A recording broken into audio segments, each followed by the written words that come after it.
welcome to the Monday evening.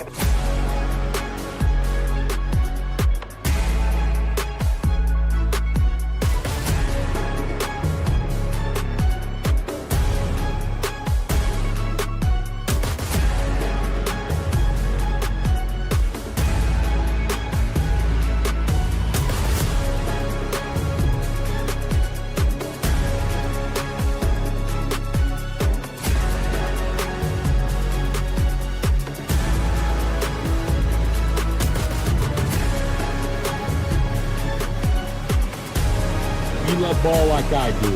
After dark, it's a must listen. It's where I go to get my hoops fixed. This is Field of 68 after dark.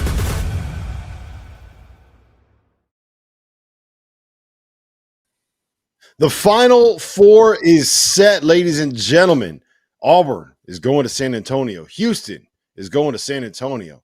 And the Field of 68 is going to San Antonio. Rob Dawson here. I got Mike LaTulip with me. We're going to be joined here in just a minute by Goodman, who is in hot Atlanta, where he just watched Auburn and the Wounded Warrior. I'm going to just start calling him the Wounded Warrior, Johni Broome, knock off Michigan State 70-64. We got Mike LaTulip here, who battled tornadoes, who battled thunderstorms, who battled 90-mile-an-hour winds and hail and the worst weather that you could possibly imagine to make it back home from the the Midwest Regional, where he watched Houston put an absolute whooping on Tennessee, 69-50. The Final Four is set. Saturday night in San Antonio, we are going to get Auburn and we are going to get Florida in a rematch of a couple of SEC battles that we saw this season as the opener. And the nightcap is going to be the number one team in KenPom's adjusted offensive efficiency metric, the Duke Blue Devils, and the number one team in their defensive metric on KenPom, the Houston Cougars. 4 number one seeds for just the second time ever. Mike LaTulip, what do you make of the Final Four that we now have in front of us? Trust the analytics.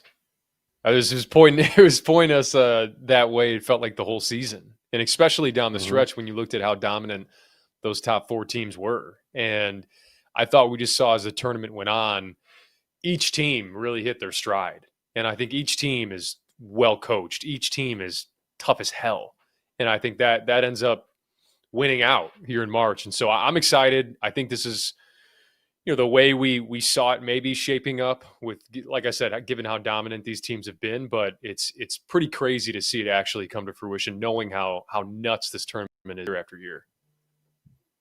Yeah, I'm excited for it. This is kind of what I wanted. You love seeing the upsets early on, but the big boy matchups later in this event end up being the ones that kind of get the juices flowing, right? Even if we didn't necessarily have a great Elite Eight, 3 blowouts and an absolute thriller down there in San Francisco. We're going to start with Auburn and Michigan State. Auburn wins 70-64. They got 25 and 14 from Johni Broome. Tahad Pettiford had 10 off the bench. But the story here is probably the health of Johni, is what I would say. And it feels like that's kind of been a narrative and a story arc that we've dealt with the entire season, Mike, between the shoulder and then the ankle and now the elbow. Are you worried about his status at all? Obviously not knowing anything or any of the reports. It just, if the fact that he was able to come back into that game makes me think that he's probably a little bit sore, but he's going to be just fine. I'd be a lot more worried if he didn't come back into this game and rise up and hit the 3 almost immediately upon checking back in. I think as you're going through and you're looking at storylines, if he were to be out, that changes things considerably for Auburn. Just how much of a fulcrum he is for that offense. He showed everything in the bag tonight, and I thought Bruce Pearl put him in great spots to be successful, and they brought him out to the perimeter, had him as in the delay action and 5 out. They put him in the post. They had him on the move and slip into the basket. You saw his passing ability when he gets doubled by those Michigan State bigs, and so. He was a big reason why they won this game. And so losing him, because it looked ugly, let's be honest. I mean, it looked, the elbow stuff, it almost looked like the elbow dislocated. His knee kind of looked like it hyperextended. But sure enough, he showed it. You talked about him being a warrior, man. That's exactly what he was tonight. And they needed it because they haven't played much without him outside of the couple games this year. And this time late in the season, when you're playing teams like Michigan State and teams like Florida, you need your big dogs in moments like this. So it was good to see him come back and step up. We're now joined from Atlanta by none other than Jeff Goodman, who is would you have an all black background? What's going on here, Jeff? I mean, they got me in a room here. Hey, listen, you got to try to figure out what you can, because we're hoping to get an Auburn player and Bruce Pearl to come by. Obviously, we can't do it from the court right now per NCAA regulations. So I found a room, and hopefully we'll be able to talk to Johni Broome later. I'm not sure, but it was one of those scary things, because you didn't know what he injured when he went down. At first, he's grabbing his elbow. Then the trainer comes over and they're looking at his leg. He walks off the court, so you know he's okay at that point in terms of his leg. But then his parents come down. They go in the locker room. They don't come out for a few minutes, and he does return to the court. And like you said, Mike, I heard you say it. The offense is obviously very different without Johni Broome. I mean, the way he picked that team apart in the first 10 minutes or so just shows how important he is, and that he is, right there with Cooper Flagg, is the most, the best player in the country, because he could score in so many different ways. We've seen that. He was scoring. Jackson Kohler, I felt bad for him. I mean, it was almost unfair to try to play Johni Broome straight up early with Jackson Kohler. And then I just thought Johni let the game come to him.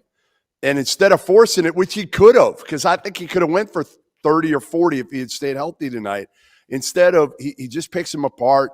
They start doubling him. He passes out of the double. He finds his teammates. They move the ball, and they look like they were going to blow Michigan State out. But, the one thing with this team, they haven't been that team for the last month that has been able to put their foot on the gas and keep it on the gas. They did that the first couple months. That's my one worry with them. But again, they did what they set out to accomplish, which was make the Final Four. And now they got to figure this out. They got to see how healthy Johni is. And really, if they're going to win these final two games and win their first ever national title, they're going to have to be able to play a full 40 minutes, which they really haven't done in a while. Yeah, I would say that I thought that they were pretty much in control this entire game. They went on that run early to kind of assert their dominance, right? I think they were up 23-8. There was a 17-0 run in there somewhere. But I don't think Michigan State ever really threatened them. They cut it to 5, Rob. Rob, they cut it to 5 at some point. But it's 5, and it's Michigan State, and it's Tom Izzo. And if they don't hit 4 straight threes in the final minutes, this ends up being like a 15-point game. I get what you're saying, but I thought that they just kind of – they pulled out in front, and they were able to kind of just hold them off and keep them at arm's length. And despite the fact they didn't have room, despite the fact that they weren't dominant for 40 minutes. You can't say they were dominant for 40 minutes. And again, I know thought they were defensively. I get it. I thought they were defensively. Cardwell's awesome. And even when Chad Baker-Mazar now isn't making shots, he is locked in defensively. So you're right. I mean, defensively, they were terrific. The offense really struggled without Johni.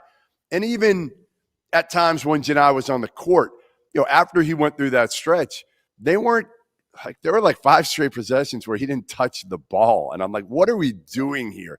You should be playing through him every single possession, whether, again, he's going to find the open man because they're going to double him, or if they choose to play him straight up one-on-one, he can just go to work and eat. You saw in the first half, they went, like you said, 3 or 4 possessions without really featuring him. And he pointed at, I think, Denver Jones, and he pointed at, I forget who the other guy was, and he's like, give me the damn ball. And they panned the camera to Denver Jones, and Denver's like, we got you. Like, he knew it. He knew that, he needs to be involved in some way, not just because it's like, hey, I want to get my own. He knows the gravity that he creates. And it's like, hey, man, if you get me involved and I get a touch, you may get an open 3. You may get a slip or a dive to the basket for a layup. So that's why, it was cool seeing him do that. But the defense tonight, I thought was what we saw earlier in the year, mid-season with Auburn. It slipped a little bit towards the end of the regular season. I thought they were getting carved up, dribble penetration. I mean, Michigan State just had nowhere to go tonight. Nowhere to go. And even when they did get to that last layer of the defense, Cardwell was waiting, Broome was waiting. It was just, I felt like it was a really, really complete defensive performance that they quite frankly needed. And the last thing I'll say is this game ended up at 6. It was kind of hovering around like 8-13 most of the game. Auburn missed so many open shots. It was kind of stunning. I mean, Miles Kelly, I think, had maybe 5 open looks from 3. Baker Mazzara had 3 or 4. Denver Jones missed a few. Like it was tenuous there for a moment where I thought this could have actually gotten to 20, but give Michigan State credit, staying in the game, staying in the fight, beating them on the boards. That was one of the big reasons they were even to stay in this and keep it to single digits, but just too much Auburn. And we talked about Johni Broome, man. And you touched on it, Goodman. There's a reason he's in that National Player of the Year conversation, and we'll see if we get a co-National Player of the Year because it feels like whoever doesn't win it is getting robbed at this point. Yeah, that's why we went with co-National Player of the Year. The note that I want to make here is Dylan Cardwell only finished with 2 blocks, but he is unbelievable. Like the thing that Michigan State does really, really well is create angles for guys like Jaden Akins and Jace Richardson to kind of get to their left hand where you get those like swooping left-handed layups off the glass, like the high finishes.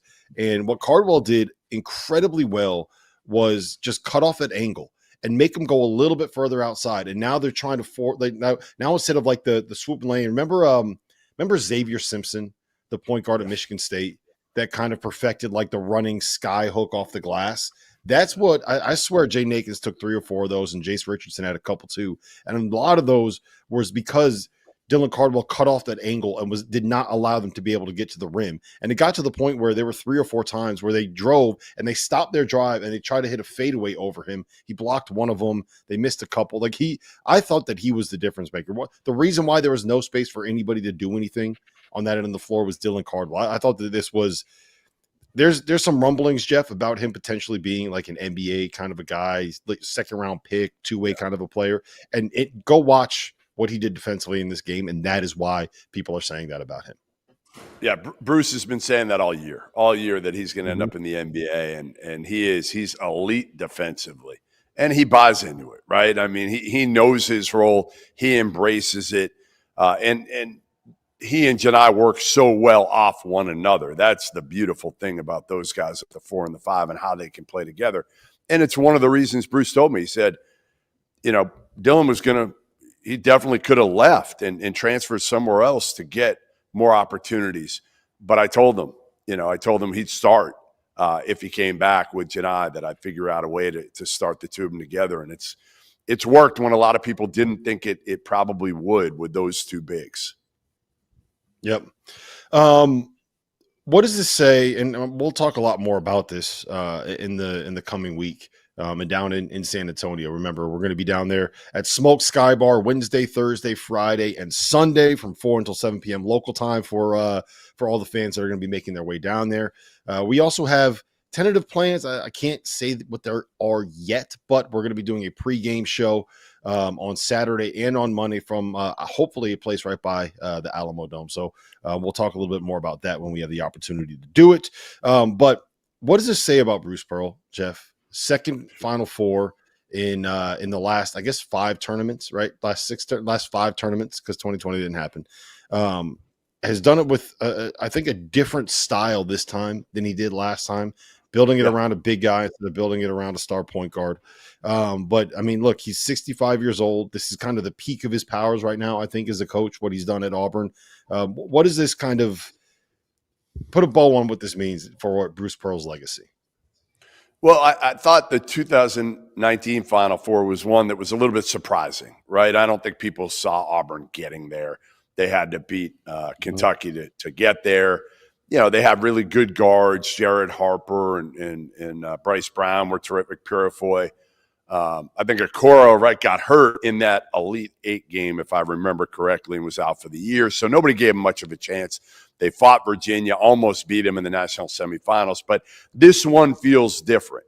This one feels, again, we had them as the favorite for 3/4 of the season. Up until the last month or so, we were talking about historic numbers for Auburn.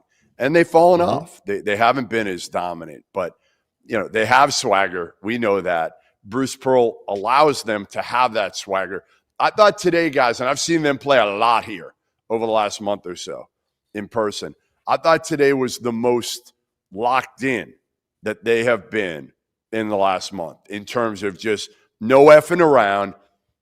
No, Johni didn't talk shit to the refs at all. Chad Baker-Mazara was under his best behavior. There were no issues with him, with the refs, with other players, with falling down and stand. Nothing. No drama with Chad Baker-Mazara. Pettiford took one really bad shot. Yeah, a couple assignments he missed, but that's going to be Tahad.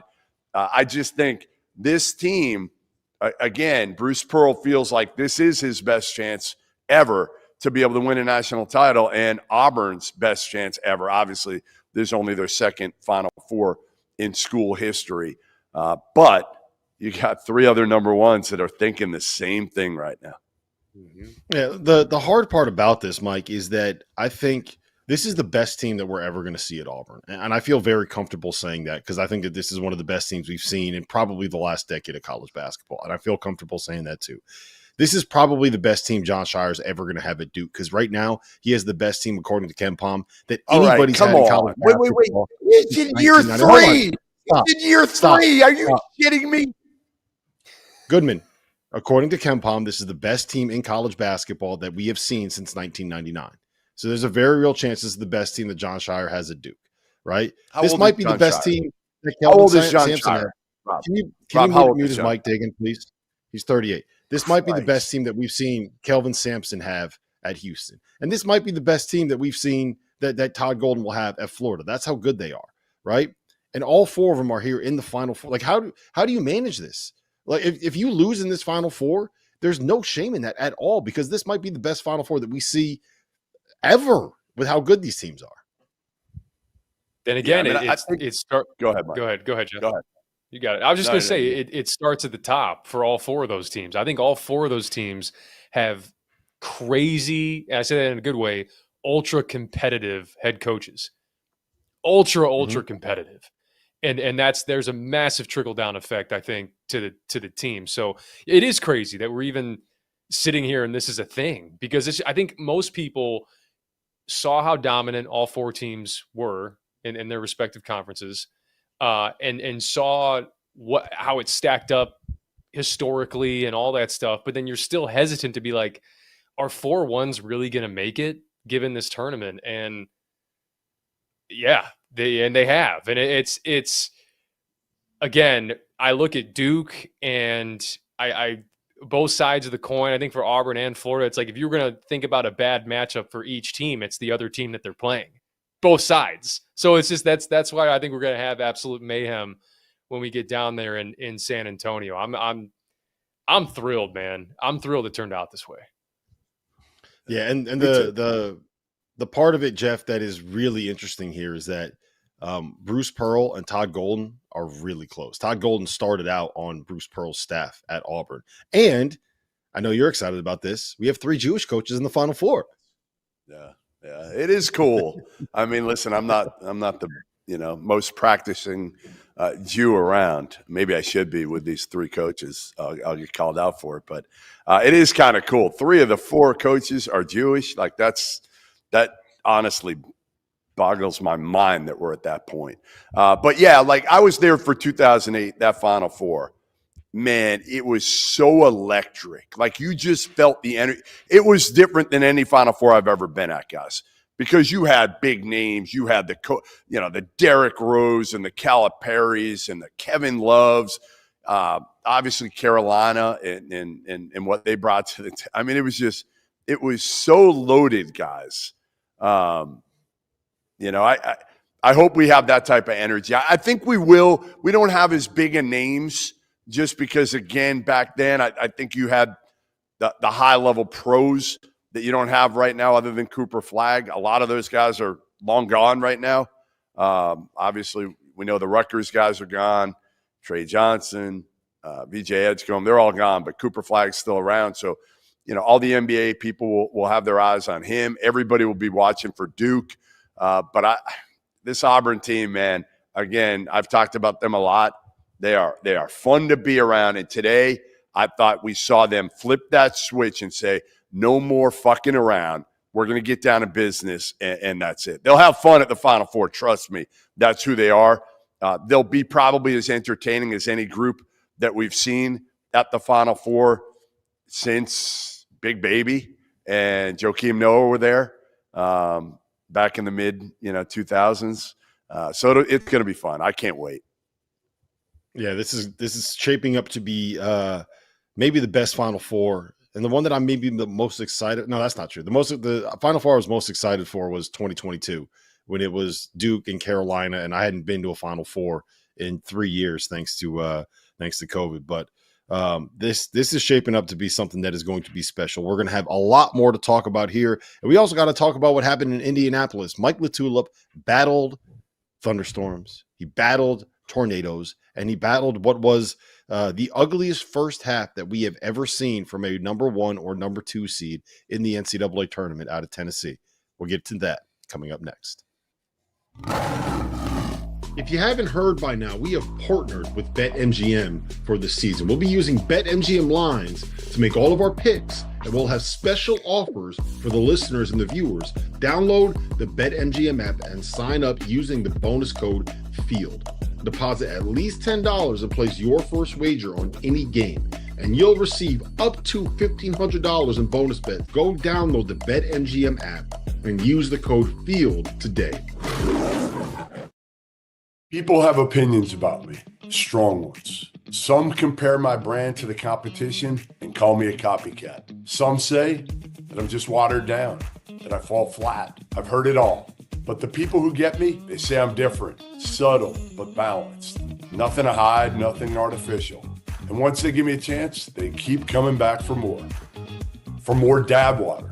That's right, I'm talking about dab water, and I swear by it. No bubbles, no fizz, just a smooth, refreshing canned cocktail made with real tequila. 100 calories, 0 sugar, 0 carbs, and gluten-free. Find Dab Water's 4 flavors in an 8-pack variety pack or single flavor 6-packs.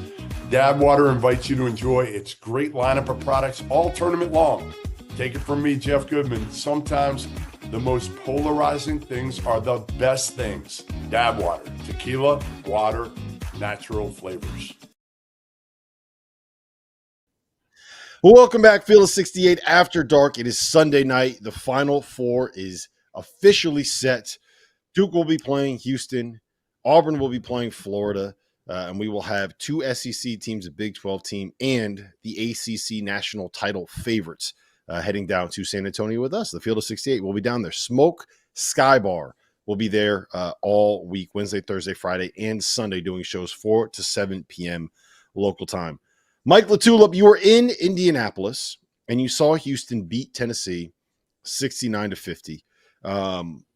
It felt like Tennessee took 20 minutes to wake up in this game. It felt like once they finally found their rhythm, they looked as good as they did on, Friday night against Kentucky. But by the time that they were finally playing like that and playing with a little bit of confidence and making some shots, the game was already over. You're not erasing a 20-point deficit against this Houston Cougars team. What did you make of this performance out of Houston, and what do you make of their chances when they get to San Antonio? Yeah, I think it was evident from the tip how badly Houston wanted this one. And the reason is they should have been in Phoenix last year, and they know it. I think they know it. And so Tennessee was wide-eyed to start this game. And so, when you just look at how they couldn't get into their actions, Houston cut off all gaps, no isolation for Ziegler, the floppy action they run under the basket to have Lanier coming off straight cuts and curl cuts. Once Lanier comes off that curl, there are 3 on the ball. We got the guy chasing you, we got the big hedging out, and we got the guard who's next to the ball jumping to the ball. And so I just thought Chaz was uncomfortable to start this game. And once you create that uncomfortability for a shooter, now they're expecting bodies. They're anticipating bodies when they come off of screens. And that just, I thought, had a ripple effect for really the rest of the game. There's a mental toll that is taken on you when you play Houston. There just is, I talked about the anticipating of bodies for Lanier. And when you keep games in low possession like Houston does, it's every shift in momentum feels like a backbreaker. Every time that they capitalize on your mistake, it's a backbreaker. And there were plenty of those in this game. I mean, it was probably 85-15, 80. I don't want to say 90-10 Tennessee Houston fans, but Tennessee had nothing to cheer about for the first, 25 minutes of this game. And so when Lanier hits a three to make it 36-20, that place erupted. And immediately it's Houston offensive rebound, Roberts and one. Everybody sits back down. And then you have Meshack get a lane violation a couple minutes later. Houston goes down and scores a bucket. I think they had the goaltending that got waved off for the and one, and then Meshack misses the free throw, and then Houston goes down and capitalizes. And then Emmanuel Sharp, man, the 4 threes he hit in that second half, every single one of them took the air out of the building. Every single one of them. Because some of them were off platform. They were kind of out of rhythm. And he just kind of laid the anvil there at the end. So seeing them live, watching Houston live, that's about as good as it gets when it comes to culture, man. I mean, from the staff all the way down to the players. If you want to have a really good team and you want to go far, you got to have players holding each other accountable, players kind of coaching each other. And Houston does that. Roberts is on the bench. Francis is on the bench at the end of the game, and they're barking out defensive coverages. They're yelling at their guys to get here, get there. There was 2:37 left in this game. Houston was up 15, and Roberts is yelling at the guys on the floor. Hey, he's going like, huddle up. Everybody huddle up. Because there's guys get loose when it gets late like that, and he wanted everybody to stay dialed in. He was yelling that from the bench. And so we've seen that, man. Like this, and it starts with Kelvin Sampson all the way down to these players, and they were locked in, and they knew. I'll tie it back to this. They should have been in Phoenix last year, and they knew it. And so to see them, there was emotion, I think, for them to get back to this point, because guys, it's never guaranteed in this era that you're going to get back there with the same team that you have, mostly. Mm-hmm. Well, especially last year, I mean, they had the excuse, and a valid one. They lost Jamal Shedd. Otherwise, I think they would have been there. Yeah. No doubt. And, what Kelvin's done, Rob, is really ridiculous. You asked me earlier, and I kind of didn't answer the question. I didn't get to it. What does this mean for Bruce Pearl? He took a dead program, a completely dead Auburn program. You'll have plenty of time to answer that question about Bruce over the course of the next week. We got 6 days of content to fill, Joe. But just think about what he was able to do. I mean, Auburn was as bad of a Power 5 program when he took it as there was. Nobody wanted it. Only reason he took it was because he was afraid he couldn't get anything else. He still had to show cause, right? I mean, he was working with me, working at ESPN, doing serious radio. He wanted to get the hell away from me, I'm sure. So he took Auburn. Kelvin, similar deal, right? I mean, he was out. He was run out of college basketball. And they were both run out for, when we look back on it, ridiculous reasons, right? Having recruited a barbecue for Bruce Pearl, and Kelvin Sampson making too many phone calls. I mean, think about that right now. Think about how insane that is. And we all made it a big deal. I think most of us did back then. But, he's out. Greg Popovich gives him a lifeline, sits on behind the San Antonio Spurs bench, eventually becomes an assistant with the Rockets. And then he's hired. I think he was out for 6 years. He's hired in 2014. He didn't, again, a dead program, a bad Houston program that back in the 80s was terrific with the Phi Slamma Jamma, Clyde Drexler, Keem Olajuwon, but it hadn't done anything in years. And the first 3 years, they don't go to the tournament. They're okay. He started to build this, but nobody really saw this coming. And over the last 6 tournaments, this dude has now taken Houston to 2 Final Fours, an Elite 8, and 3 Sweet 16s at Houston.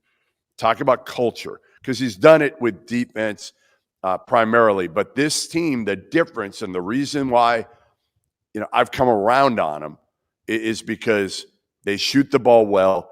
Guys like Sharp can step forward. You can go to Roberts in the post, and man, once he gets that deep position, forget about it. There's nothing you can do one-on-one on that dude. So I think they got enough. And obviously Uzan's been unbelievable since I saw him in person around Thanksgiving. Yeah, he's really come on, man. His best game of the season was against Purdue. He had 22 and 6 last night. He played well today. wasn't as good as he was the other night, but he didn't need to be now with Emmanuel Sharp and LJ Cryer shooting the way that they did. The guy that I want to kind of shout out here is Juwan Roberts, because I mean, look, we know what the big man market was for the transfer portal last year, right? We know what some of the numbers are that some of these guys got by just putting their name in the portal and having a lack of big guys available that could impact a college basketball game. If Juwan Roberts puts his name in the portal, he probably could have gone somewhere and made $2 million. And that's not an exaggeration. That's a fact. He could have made $2 million this year if he had put his name in the portal. I don't know what he's making at Houston this year. I don't think it's $2 million is what he's making. I also nowhere close to that. I don't think he ever considered even thinking about making a move and putting his name in the portal because of what that culture means. And I think that it's something that we should celebrate.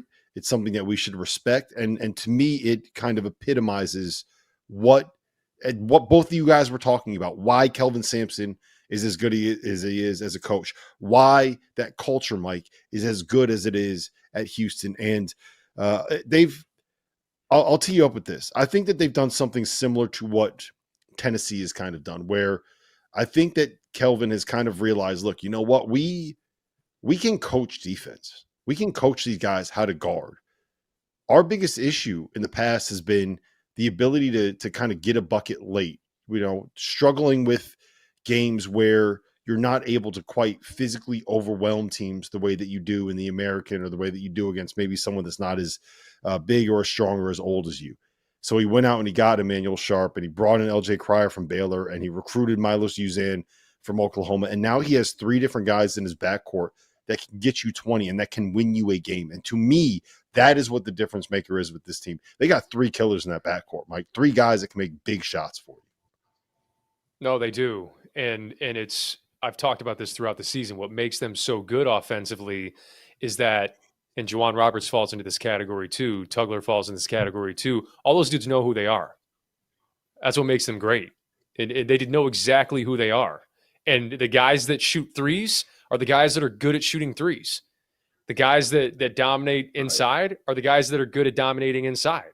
And so it's amazing when, we'll see what NBA talent comes out of this roster, but you can maximize your roster and the talent on your roster when guys just are really, really bought into what their role is and what their identity is as a player. And I think this all ties back to what you're talking about with Roberts too, where Roberts' defensive ability is accentuated with really good guards on the ball, because guys look worse defensively when, you know how it works. If you can't guard the ball and guys are getting downhill, who's that last line of defense? It's the big. And then the big has to pretty much guard 2, and then you can sit there and be like, well, Juwan Roberts isn't as good of a defender as we thought. Well, it's hard to do that when you have to leave your guy and there's lobs or there's offensive rebounds. He knows that for him to be as good as he can be defensively, it's surrounded by those guys. And he's tough, and he's around guys that are like-minded. But you talk like Uzan, he wasn't as good offensively today. I just from maybe like a point standpoint, but this Houston team still had 4 turnovers. I mean, they didn't allow Tennessee to get any runouts. You can't get anything easy. You're going to have to guard. They're the Houston assistant every single time down. The second they got a rebound, holding up the whiteboard, run this set. Hold up the whiteboard, run this next set. I mean, they're going to make you guard, and that's part of the mental toll that I'm talking about. And Cryer, the respect that Cryer has, because Cryer struggled last game, and you know who got the defensive assignment on Cryer today? Meshack.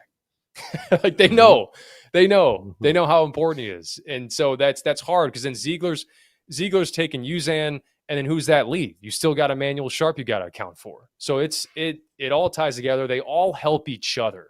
And that's what makes it great. So Juwan Roberts returning, this is the type of shit that you can do, is go to a freaking Final Four when you come back and you have continuity. Yeah, I'm going to be very, very interested to see how that matchup plays out against Duke. I think the thing that will end up being the ultimate difference maker is the simple fact that Duke is just bigger, right? Like the part of the reason Houston is able to succeed is they're going to out tough you, right? And I just don't know if you can out-tough a team that has Sion James and Con Knipple and Cooper Flagg and Jawan Roberts. Is he going to be able to do anything against 7'2" Common Malawak? I think it's going to be a fascinating matchup, and I think it's going to be a chess game. But I think this might be the second loss that Houston takes outside of the month of November. They've won 30 of their last 31 games, and the one loss was an overtime game against a top 8 team that made the Elite 8 in Texas Tech. Like this team is ridiculous. Well, remember when they won that game in Lawrence, how they won it? We were sitting there watching. I forget where we were, but we were at a game, I think, and we're sitting there watching it, just being like, "What the hell is going on?" Not understanding like what this team was set to do. We were at Auburn. Auburn. That's right. That was the Auburn-Tennessee game. Yeah.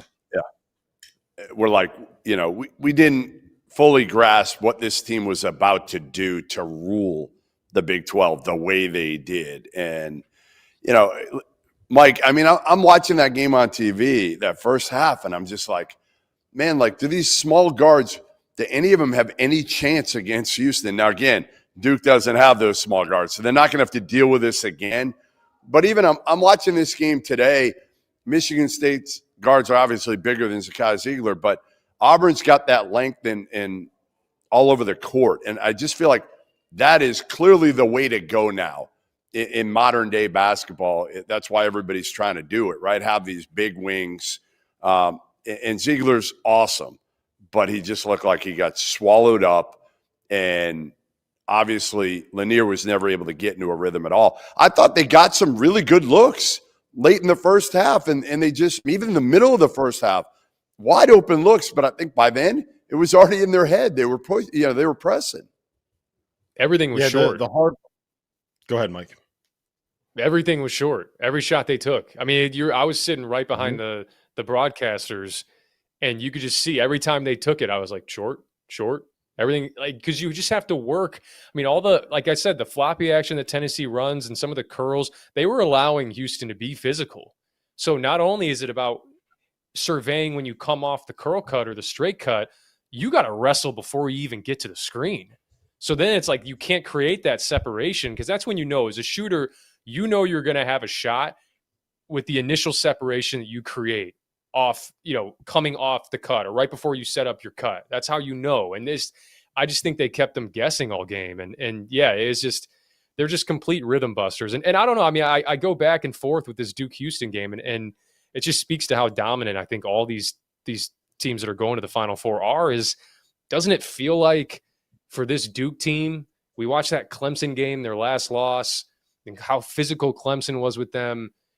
And this is good. Houston's going to try to keep this low possession. I worried about Alabama last night because high possession game with that type of volatility, Duke is going to blow that open at some point.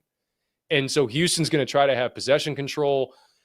I think, I don't know. I think Duke is my pick to win it all, but I actually think that out of all 3 teams, the other 3 teams that are in the Final Four, this is the toughest matchup for Duke. I think it's Houston, because it's going to be lower possession.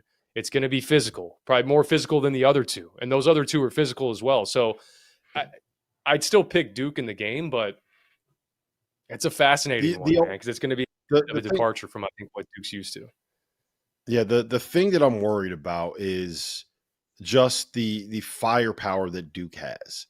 Like, even if they play kind of a C+ game, you're still going to get like probably something like 1.15 points per possession out of them, right? Like, if you play a 65 possession game, they're going to get to 70 points, 73 points. And I don't know if this Houston team can put up 70 points on Duke. I really don't. Like, I think that Duke is that good on the defensive end of the floor. But the thing that I love about this matchup is Duke is the best offense that we've seen in the Ken Pom era. The best offense that we've seen. And they're going up against the best defense and the best defensive program and the best defensive culture in college basketball right now. And that is just strength on strength.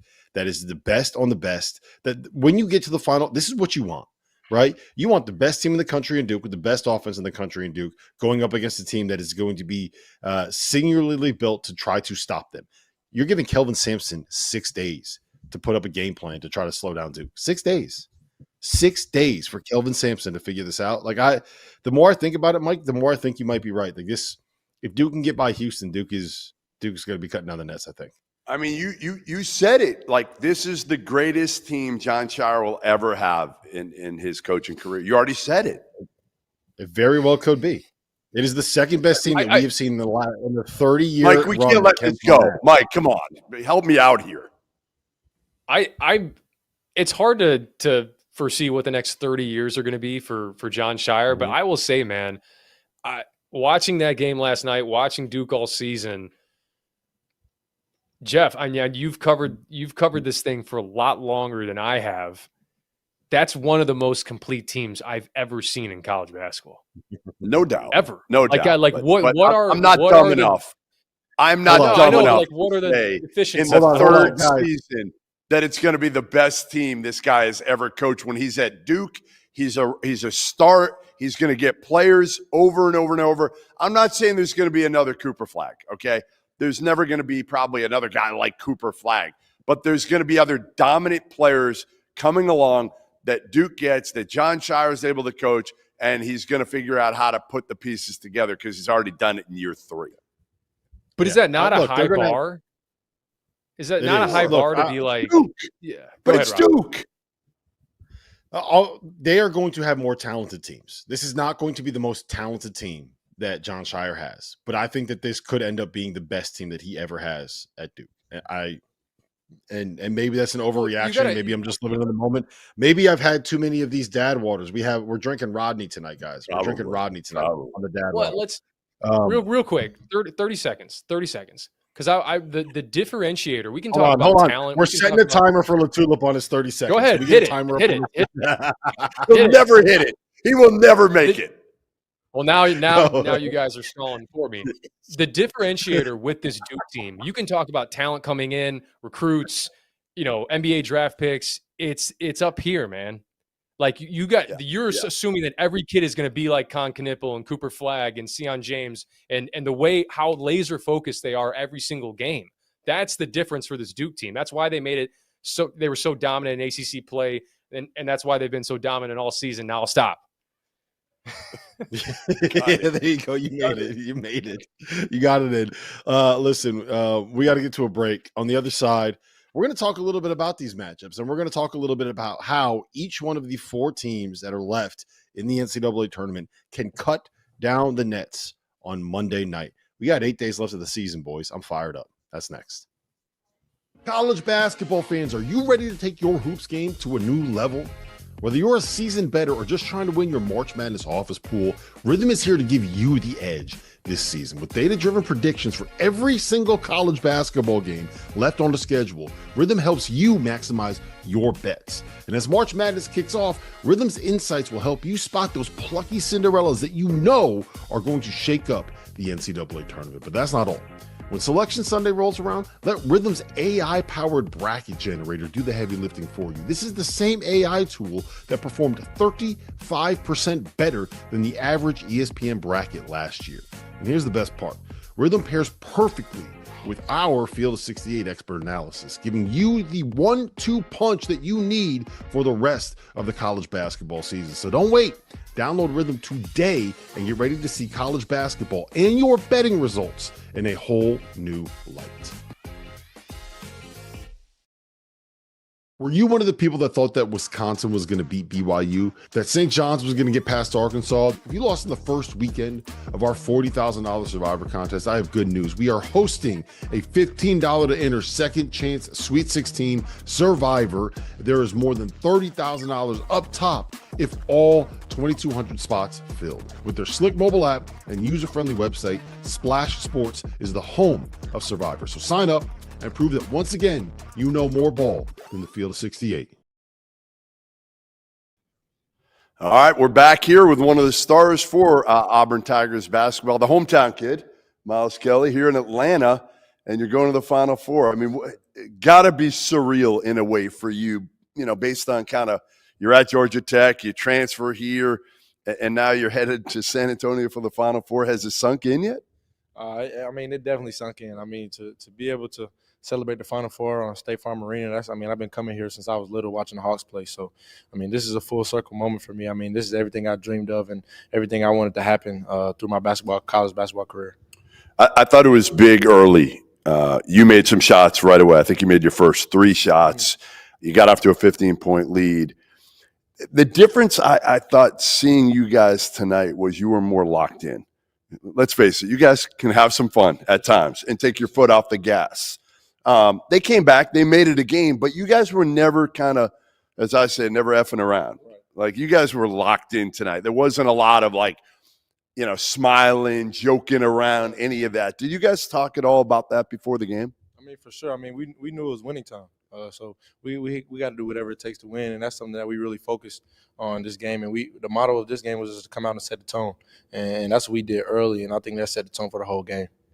There was one play I thought that summed up the game for you guys. It was a play. I think it was Chad started it, and it was like 5 passes around, and Chad threw the final pass to Tahad on the right wing, and he hits the 3. And it just, even you watch you and how you move the ball, Johni, he made every shot early, and he doesn't look to, he's not calling for the ball. He's not selfish. He's getting the ball, and he's passing out to you guys. How much is that kind of, just about what you guys are, which is team first? I think we're the most unselfish team in the country, and that's what makes us really good. We want to see one another win, and just like you said, Johni got off to a good start early, but he let the game come to him at the end of the day. He made the right plays that was needed, and so I think that's what makes us a lot of successful. We're just so unselfish. All right, so Johni's injury. Let's talk about this, Smile. Let's talk about this now. Did he milk it? Like, come on, it's just me and you here. Was this a little fake injury where he wanted some attention, or what was going on? What are we saying to him? All I can say is that he will be ready for the game versus Florida. That's it. He will be ready for the game versus Florida. We needed a camera on him back in the locker room. What he was actually doing. I think he was just getting some water or something. Who knows? I don't know, but he will be ready for Florida for sure. Were you guys making fun of him a little bit, or no? Or are we taking it easy because you don't know how badly he's hurt right now? Yeah, not really. We weren't making fun of him because at the end of the day, we was trying to win. So we seen him go down. So I meant post game. I meant after this. After the game. No. We were just so happy. We were just soaking in the moment of the Final Four. This is nobody on this team has ever been here before. So we're just soaking in the moment. No, you still listen. The line you gave me is still the best line ever, which is that you and he were in the same spot last year watching the round of 32. Well, listen, you're going to the Final Four this year.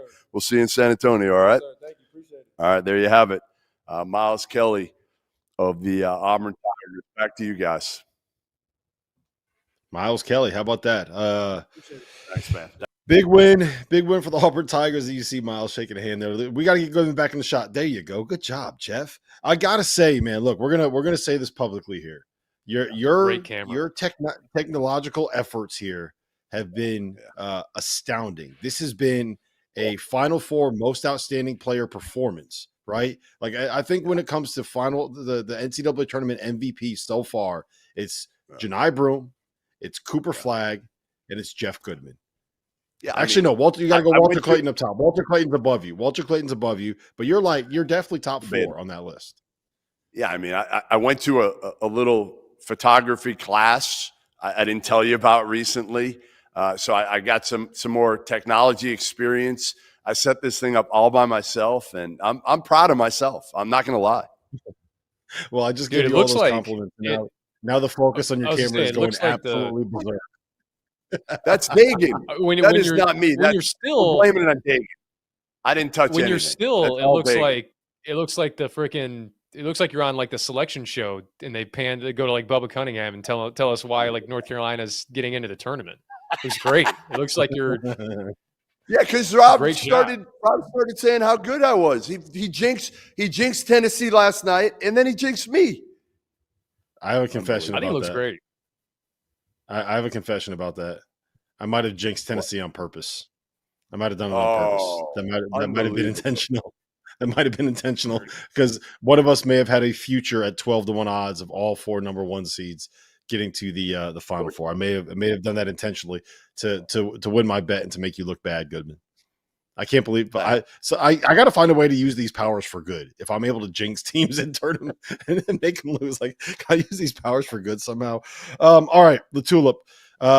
Which of these two games in the Final Four are you more excited to see? Is it Auburn, Florida, a rematch of two SEC teams, two coaches that know each other incredibly well? Or is it Duke and Houston for the battle to unseat the SEC in college basketball supremacy? I mean, talk about impossible question with this Final Four. I mean, I'd say Duke Houston, I'm obviously fascinated with, and I gave the reasons why a little bit ago. But I like the fact that Auburn and Florida have history and have history. Like, you know, Florida came into Auburn's building and beat them back in February. So there's a little something added there for that particular game being in the same conference. That's probably the one it feels crazy to say more intrigued by, but because I'm intrigued by both of them. But I'll go Auburn and Florida. Jeff? Yeah, for me, it's Auburn, Florida. You know, maybe I'm just kind of thinking Duke's probably going to win this one, but I've been counting Houston out. I mean, all year since I saw them in Vegas back in Thanksgiving. I love this Auburn, Florida matchup. I think, like Mike said, Auburn's going to be pissed off because they lost at their place to the Gators. Neither one of these teams has been like what we were used to, what we're accustomed to seeing them both for a while, for long stretches of the season. But to me, again, whoever wins that, you know, if it's against Duke, what a heavyweight match. I mean, all these games, all three of them are going to be great.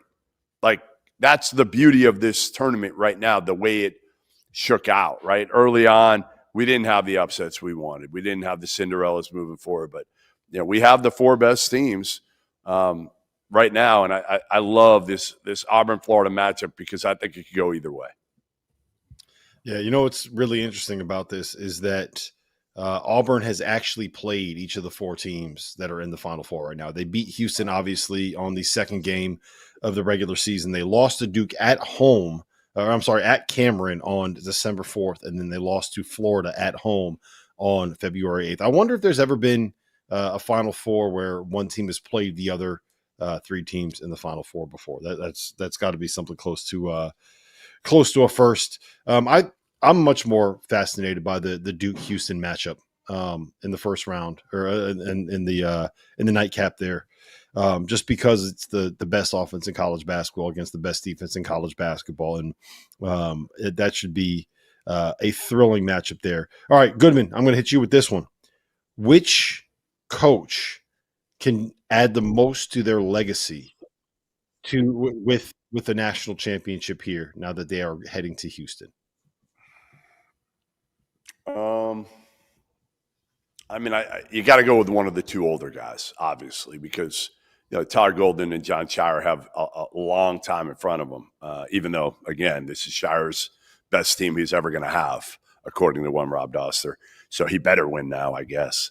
I would say, to me, I might go with Kelvin just because, again, I don't know how many shots he's going to have left at this thing.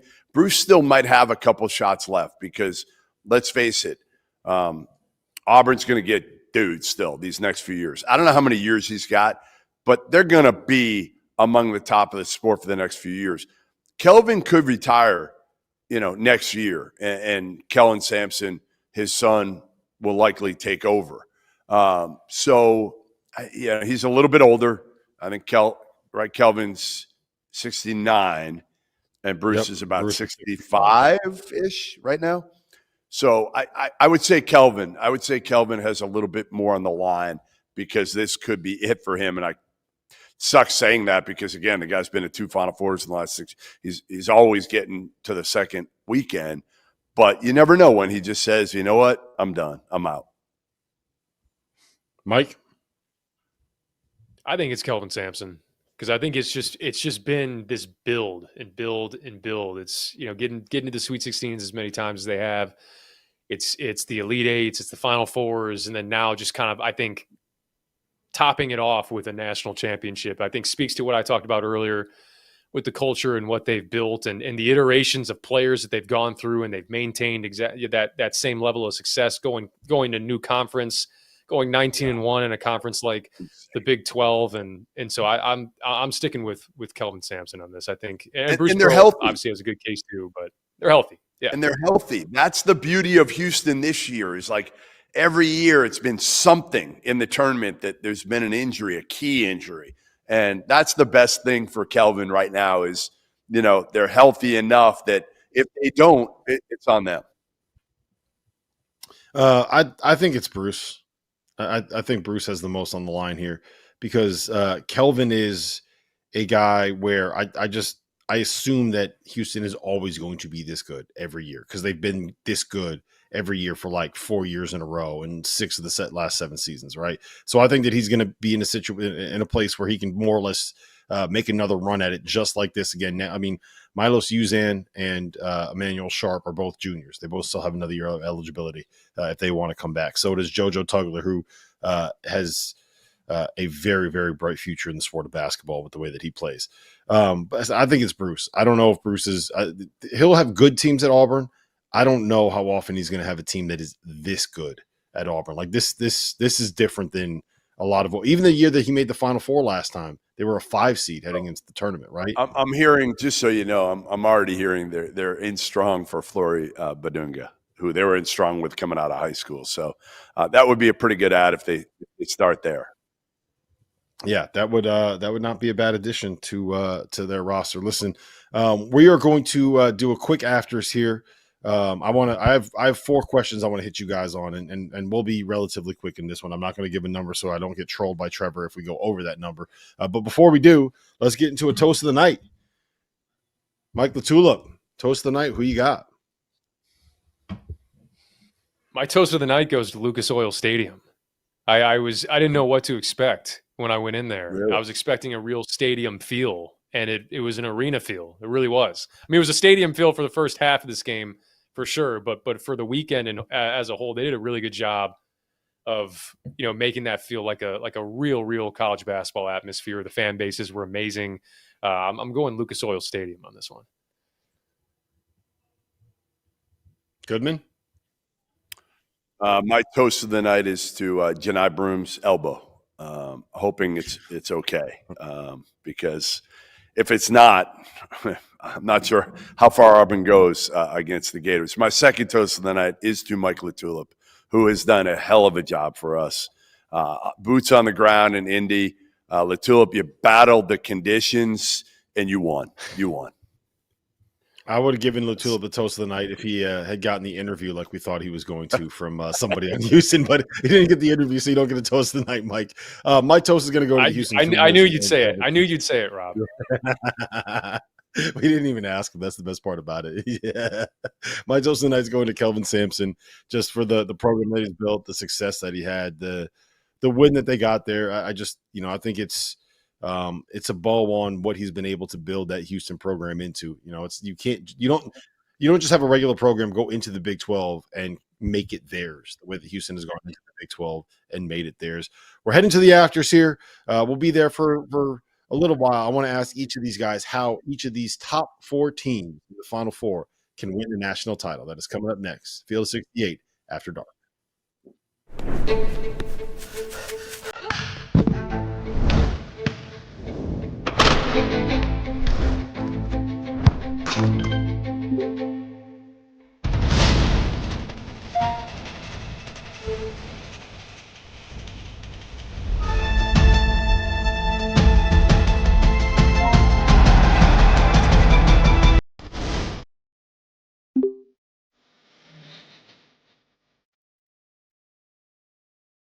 I have been looking for the best deal on March Madness tickets, which is why I want to give the sponsor of today's show, SeatGeek, a huge shout out. SeatGeek is the #1 rated ticketing app with over 28 million downloads and more than 70,000 events available. Now that March Madness is here, SeatGeek has your back. Each ticket is rated so you know if it's a good deal with that little green dot, and it's backed by a buyer guarantee. You can get 10% off your next set of tickets at SeatGeek with code FIELD of68. That's code FIELD of 68.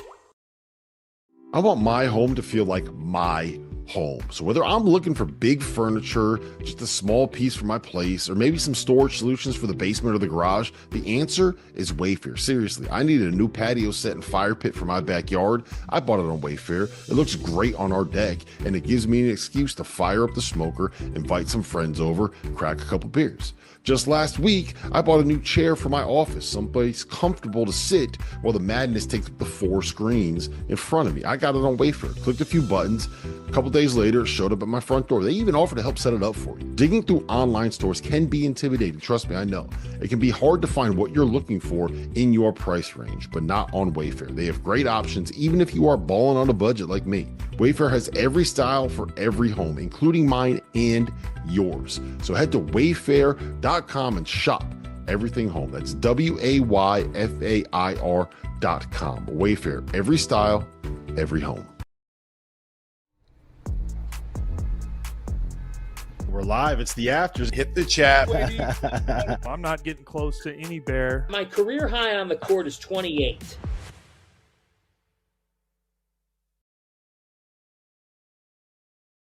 All right, welcome back. Field of 68 After Dark, and I got my guy here, Johni Broome. I don't know what I can, I don't want to hurt you.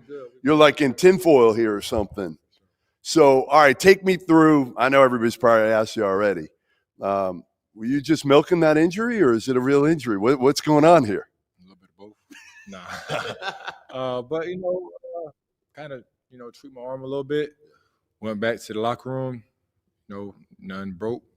Glory to God. So at that point, come back out, get on the court. What I do? Call God. You know what I'm saying? Hit a tray ball. That's all. You should have done like a Willis Reed.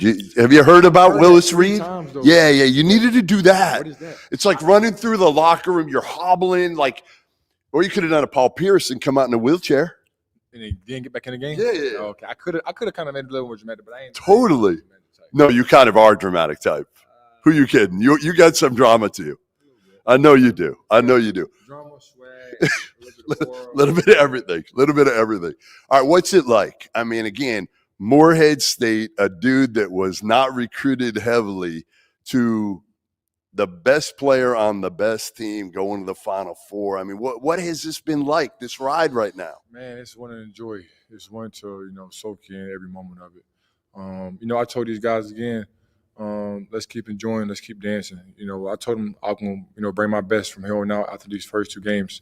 I thought I didn't play my best to kind of carry me. So, I told these guys, you got my best. I just want the best out of y'all, and the outcome going to play out how it play out. I thought early on you could have, I think I tweeted it, you could have went for 40. You could have. I know you could have. But like, you're getting the ball in there and you're so unselfish in terms of, they didn't double you early. They tried to play straight up 1-on-1. I know you were loving that. Right. And then they started bringing the double, and you're passing right out of it. You don't force much. Right. How much is that just relying and knowing your teammates are capable? For sure. I have a very good support system around me. You know what I'm saying? I know how good my support system is. So I get the ball. I don't have to go score 40 points to win. I went three in a row. Now they doubling. Now I'm kicking out. Now we got back cuts to how I get the ball to Dylan. We got dunks. Now the crowd going. You know what I'm saying? I think it's fun to play on this team when everybody going. I don't want to go for 40. I'd rather go for 25 and let him go for 15. Let him go for 15. All right, so you got a few days back in Auburn now. Tonight, I don't know. Can you celebrate? What do you do after this? Because you still got the Final Four in a few days.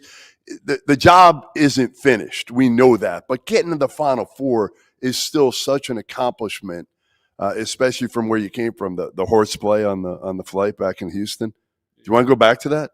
You want to talk about the horseplay?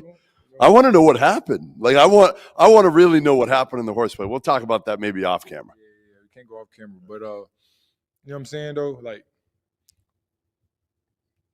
Horseplay led the Final Four. You know what I'm saying? No, I agree. I think, I'm going to start doing some horseplay on the flights too. I don't want to get kicked off, though. Yeah, but you can't get kicked off. You got to, what I'm saying, keep it calm. But nah, credit this team, man. I love this team. Like you said, from Morehead State to where I'm at now to going to the Final Four, Denver came from FIU. Chad came from JUCO. Chaney came from D2. Miles came from Georgia Tech. JP came from Furman. We got 2 freshmen. We got guys like Dylan Asimo, who's been here for 5 years, 15 years maybe, I don't know. But we got a lot of guys from different places who has done work their way to get to this point now. I think, and that's why everybody came back this year, was to go dancing and go Final Four and go national championship. I thought you were more locked in than you've been. You weren't. Sometimes the refs can get in your head. And I don't think they did at all tonight. I thought you were completely locked in, and the whole team was. Chad, there was no drama whatsoever with another player falling down. Like, none of it. Was that something you guys kind of were like, all right, enough of this? Right. Whether we like it or not, whether we love this team or not, we got 2 games max. You know what I'm saying? So before this game, we had 3 games max. And you guys love having fun. Right. We do love having fun, but at the same time, we had to make sacrifices. We got to cut out the BS. You know what I'm saying? We got to lock in. And, sometimes it starts with me. The guys see me coming out on 10, they're going to follow the lead, and they're going to come right behind me. All right, listen, we'll see you in San Antonio in a few days. For sure. Florida, you better not, the first time wasn't very good. Yeah, for sure. We got to play them again. Big lot on the line. Lot on the line in this one. Sure. All right, great seeing you, my man. All right, get healthy. You're going to be fine, right? Of course. All right. Go get some treatment. Go get some treatment on that. There he is. Broome. Man, I'll tell you what.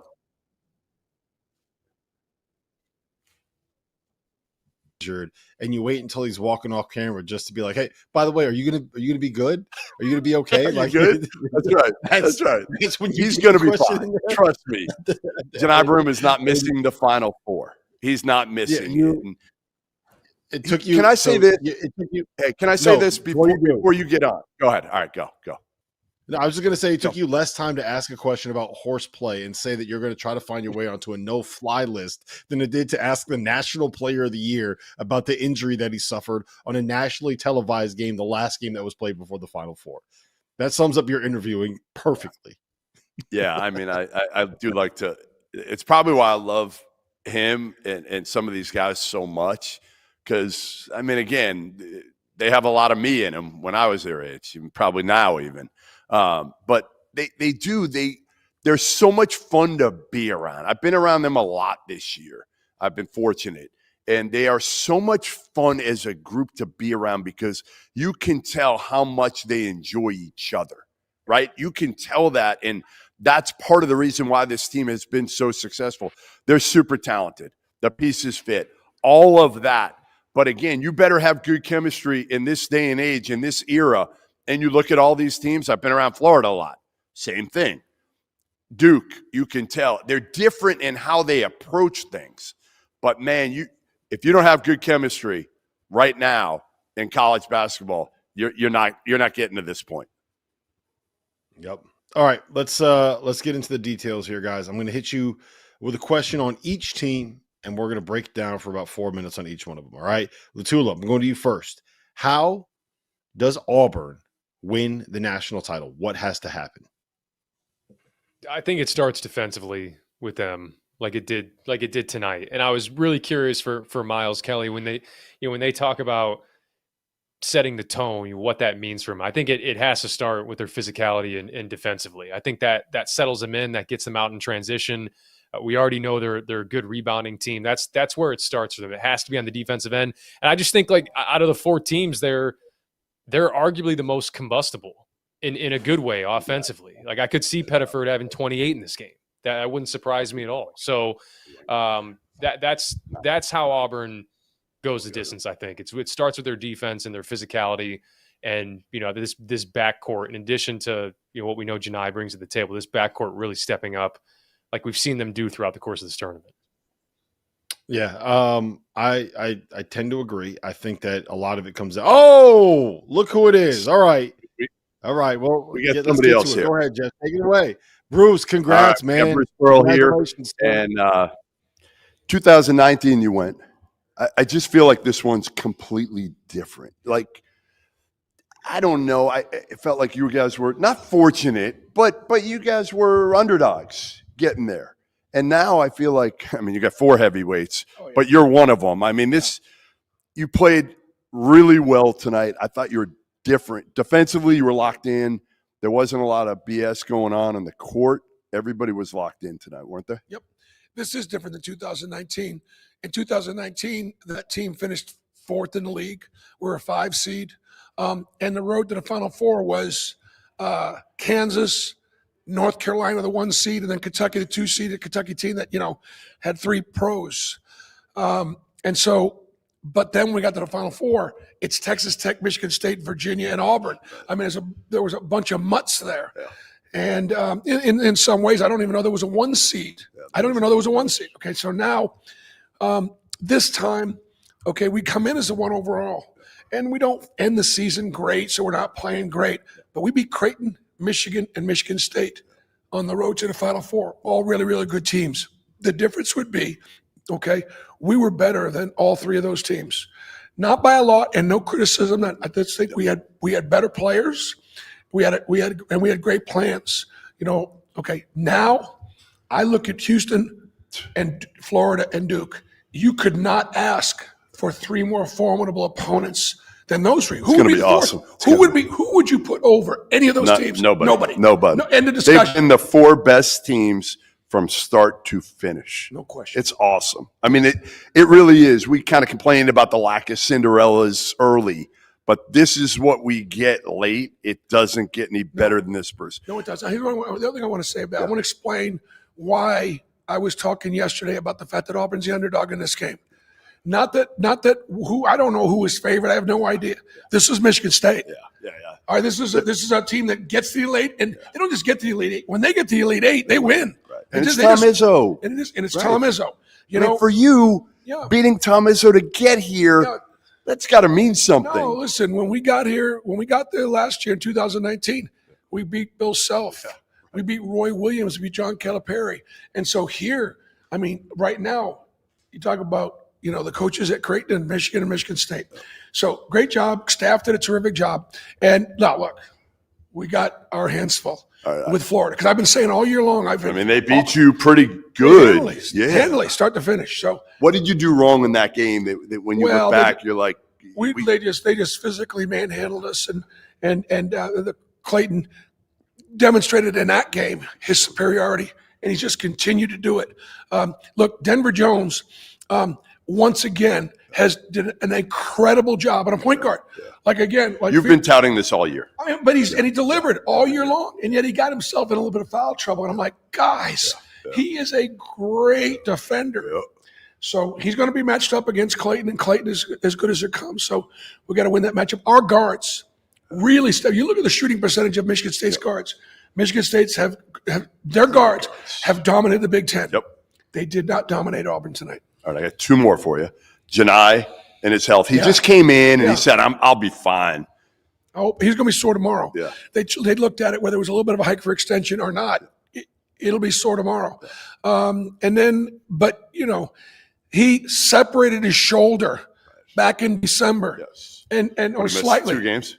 No. What did he miss? He didn't miss any. He came back and put on a sling and played against Purdue because we knew what a good team Purdue. Then in our second league game, we're down 9 in the second half at South Carolina. He sprained his ankle, and we're down 9. The guys rallied. They came back. We won without him, and he comes back for a high ankle sprain in about 2 weeks, just like Cooper Flag did. He'll come back. So these are an old school kid. How many guys are getting injury and say, well, I'm worried about my draft stock, or I'm worried about not playing good enough so that maybe I won't be the National Player of the Year. Yep. I told him he should have come back out like Willis Reed.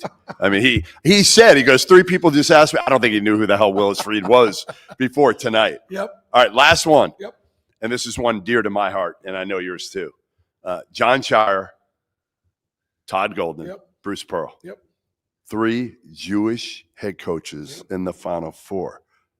Unbelievable, right? Well, I would say that Red Auerbach and Red Holtzman and Guy Lewis and Larry Brown and Hubie Brown and the list goes on. Would be obviously very, very proud. All it says, Jeff, is we live in the greatest country in the world. We live in the greatest country in the world where anything is possible, for anybody. And so, I'm awfully proud of those guys, for the job they've done. And, it'll be an honor to share that stage with all four of these coaches. All right. Listen, congrats. Thank you. We'll see you in San Antonio in a few days. Look forward. All right. There he is. Bruce Pearl, Auburn head coach, headed to his second Final Four with the Auburn Tigers. Congrats, Bruce. All right, guys. All right. Goodman, I asked LaTulip this question just before Bruce got in here. And now I'm going to hit you with it. What does Auburn have to do to win the national title? I think just put 40 together. I think that's the biggest thing for me is just kind of cut the bullshit, get back to business. Because when they did that, they were clearly the best team in America. They were. So to me, it's, again, see what you did tonight. They have enough to win 2 games. We know that. Like, I love Florida, but I still think Auburn at its A game can beat anybody. And I think they probably do beat anybody on their A-plus game. Now, again, we just haven't seen it in a while, but Johni's got to be healthy. You know, Baker Mazzara has got to make more of an impact he has the last couple games.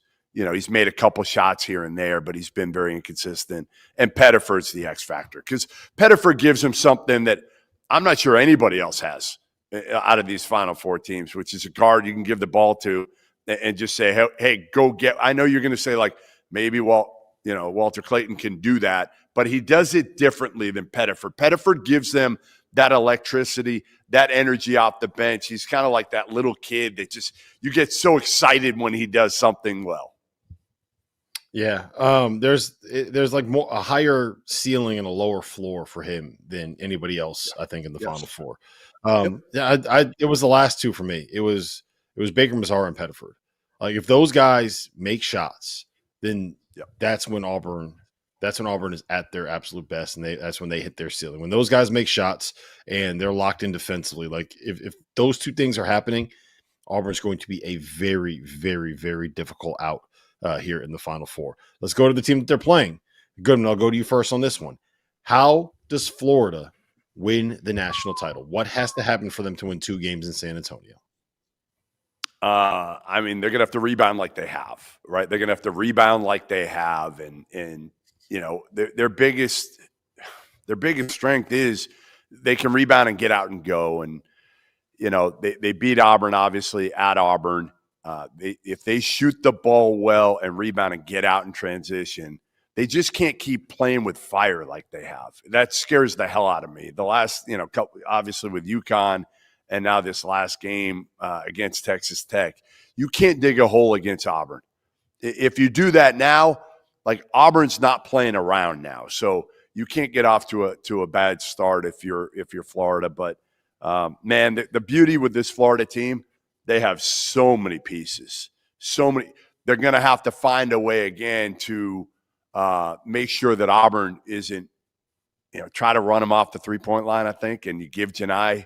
Honestly, you're probably going to play Johni straight up as much as possible, kind of like what Michigan State tried to do, but they didn't have the personnel to be able to do it. Yeah. Mike? Yeah, Michigan State bailed early on the single coverage. They started double as that game went on. But yeah, I think for Florida, you talked about it with Auburn. I mean, has Florida put together a full 40 minutes in this tournament? Nope. That's you cannot get off to a bad start against Auburn if we want to talk about just winning this Final Four game. But I will say, I mean, Elijah Martin didn't play in that first game that they played, that first matchup. And so obviously having him back in the lineup is huge. I think, Jeff, you hit on a really good point. Being able to play single coverage in the post, like there's going to be a lot on Chinyelu, a lot on Houck, a lot on Condon to make a big impact. What's the health status of Condon? I've been mentioning it, with that ankle, because those two guys were really good. Condon and Houck were huge in that Auburn game, back at Auburn early in February. So I think it comes down to, to their depth and how good their depth is, because it was really good. It was really good in that first matchup. So can they put a full 40 minutes together? Because I think if you want to make the case for Florida, I do think they're the deepest of the teams remaining, in my opinion. Just guys that can come in. I mean, Aberdeen had a good game in that first Auburn matchup. He's had some good games here in the tournament, and he's a guy that's coming off the bench. The Houck, I think, is a guy, honestly, he's going to play in the NBA. That's not a hot take. I mean, he's going to have a long career. I'm bullish on the shooting. I think he can be a potential first-round pick next year if he doesn't end up going this year. So I'm high on their depth, and I think the depth is what would propel them to a title. Yeah, they cannot do what they did the first game against UConn in the first half against Texas Tech, right? Like they have to come out and they have to. It feels like there's a level of they looked like the team that's gotten the most nervous in moments outside of Walter Clayton. It looks like they have played the tightest when they've been down in pressure moments, and playing in San Antonio in the final, like it is nothing but pressure. There's not going to be a single possession that you play that is not pressure. Every single possession is going to matter against the teams that are as good as they are in the Final Four. How does Florida handle that? If they can handle that pressure, if they can say, look, you know what, we should have lost to UConn. We should have lost to Texas Tech, and we are still here. Like, they are the definition of survive and advance. And we know how good they are when they actually show up and they play free and they play loose and they play like a team that has the confidence to be as good as they are. If that happens, they'll win the national title. Houston, Mike, I'm going back to you first on this one. How does Houston get past Duke and then win a national championship against Auburn or Florida? I mean, Houston's going to have to fight to play their style. They're going to have to keep games low possession. They're going to have to really bother their opponents with their physicality. That's going to be how I think they advance. And then I think they're going to need some, what we saw from Sharp tonight, and maybe it's Cryer, maybe it's Uzan. If you get all three of them on one night, that's really dangerous. Because again, I don't know. I'm not sure there's a team that I trust more out of these four teams in a close game, because I trust them probably out of all four teams to get a stop if they need it. I think that's huge. And Kelvin Sampson, we saw it in the Purdue game. I mean, there's a lot. All four of these guys are tacticians. They are with the clipboard. Mm-hmm. Yeah, they really are. And so we've just seen so many times with Kelvin and his staff be able to go to something late, draw it up. Like, I think I trust them the most probably in a close game. It's just if they can keep it close with Duke. And we've just seen Duke. Duke hasn't really been in that scenario too many times. So that's going to be the way they advance. And then I think, honestly, I would probably take Houston over Auburn and Florida right now. If I were to reseed these four going into the Final Four, I'd say it'd be Duke, Houston, maybe 1-2. It sounds crazy, but being there live and watching Houston do what they do, it's nuts. I think you can make the argument either way with Houston or Auburn. But yeah. I'm with you on kind of the thought process. It's a simple answer, but it kind of goes to what you're saying. Like, they have to assert themselves defensively. Like, their defense has to be what wins games for them. Their defense has to take Duke out of what they want to be able to do. They have to be able to make a team that is bigger and more physical than them uncomfortable. If they can't do that, then they're not going to be able to beat they're not going to be able to beat Duke, and they're not going to be able to beat Auburn. They have to find a way to make teams that are more talented and more athletic than them uncomfortable. They did it in the Big 12, where I don't know if there are necessarily teams that kind of are at the advantage that some of these teams in the Final Four are in terms of the size and the length and athleticism. They got to make you uncomfortable. If they can't make you uncomfortable, and this turns into a game that is played in the high 70s, I don't think that Houston can win a game like that. So I agree with both of you, but I'm going to flip it a little bit. Like, if they don't make shots, they got zero chance, because they're not going to be able, as good as they are defensively, they're not going to be able to hold Duke down. So they better be able to score. And they need guys like Sharp and Cryer and Uzan. Like, those guys are going to have to make shots, or else Houston, their defense can be as good as the number one defense in the country. It doesn't matter. You're not going to hold Duke down. Yeah, but all I'm picturing in my head is watching the second half where John Shire went after Mark Sears on every single possession over and over and over again, and thinking about 6'1" LJ Cryer and who you put him on in that Duke start. Like, do you put him on Proctor? Yeah. You can't put him on Knipple. Do you put him on Sion James and hope like that?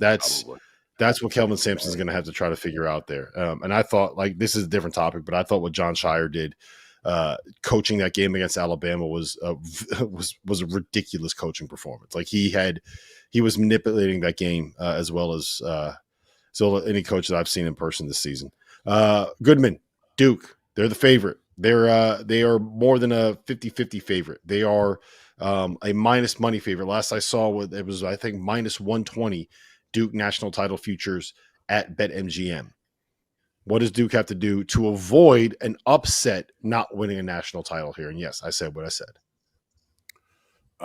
They got to stay healthy, number one. And I think, honestly, it's just making shots. They can't have a horrible shooting night. And I don't think they will. They have too many good shooters to do that, right? I mean, but I think they got to stay out of foul trouble. Their main guys, Cooper Flagg's got to stay on the court. Kamal Malawach he's imperative that he stays out of foul trouble against Houston because the entire game changes. And the backup's good. Like, Gumba's a good player, but he is not Kamal Malawach. So I think, they can't get down early because I don't know how they'll react. I think they'll be fine, but you're still dealing with three freshmen, and you don't know how they'll react in that type of setting if, let's say, they have some sort of shooting performance like Tennessee does, and all of a sudden they find themselves, down 10, 15 points at the under 12 or under 8. How do they compose themselves? They're still young. Yeah, I hear what you're saying, but I think that the last week of the season and the ACC tournament prepared them for that. They were down 7 in the second half at North Carolina. They were down in the second half to Georgia Tech without Cooper Flagg, and they were down in the second half to Louisville without Cooper Flagg. And then the other game that they played in the ACC tournament was the one where they kind of melted against. They were up 21 at the half. None of those teams are Houston. Yeah, none of those. Well, teams that's what I was going to say. That's the caveat, is that none of these teams are anywhere near as good as anyone that they're going to be playing in the Final Four. Mike, what does Duke have to do to win a title? Play their game. I mean, it sounds so simple, but they're probably the only one out of these four that's just be us. I mean, we don't need some sort of Herculean effort from anyone in particular. It's just run our stuff, be active defensively like they have. I mean, I think what makes Duke so good defensively is it's Houston does it in a different way where they will put themselves at a disadvantage because they, putting 2 on the ball is putting yourself at a disadvantage because there's, it's essentially, whatever it be 4 on 3 on the back end of it. And so then you got to scramble out of it. Duke is just very much sound. I mean, they're so fundamentally sound defensively to where they don't put themselves in different, disadvantaged situations. So yeah, I mean, I think it's just playing the game on their terms. I mean, if they play the game on their terms, they're going to win a national title. So that's what I think is interesting. And then in this Houston matchup, and specifically, Braden Smith was really good with it. Ziegler, I think, struggled with it today. With when they put 2 on the ball, we've talked about Duke's size, the ability to kind of see over the top to find those to find your advantages. I think is a really big key here for Duke, and they're just so good at. Hey, if I got a guy retreating to the half court, Sion James is flashing to the free throw line, Knippel's flashing to the free throw line. They always have outlets because these guys are so smart. I mean, it's going to test this Houston defense, I think, more than this Houston defense has been tested all year. So, again, this is the only team, I think, out of these 4 that just can simply come into each game, and specifically their first game, and say, we just got to be us. We just got to play our game, play on our terms, and we'll advance. Yeah, I think the hardest thing to do in college basketball right now is build a team the way that you would build an NBA team, which is essentially get as many big switchable bodies as humanly possible, make sure that they can all shoot threes, and then also have a big guy in there that can be a rim runner, lob catching threat.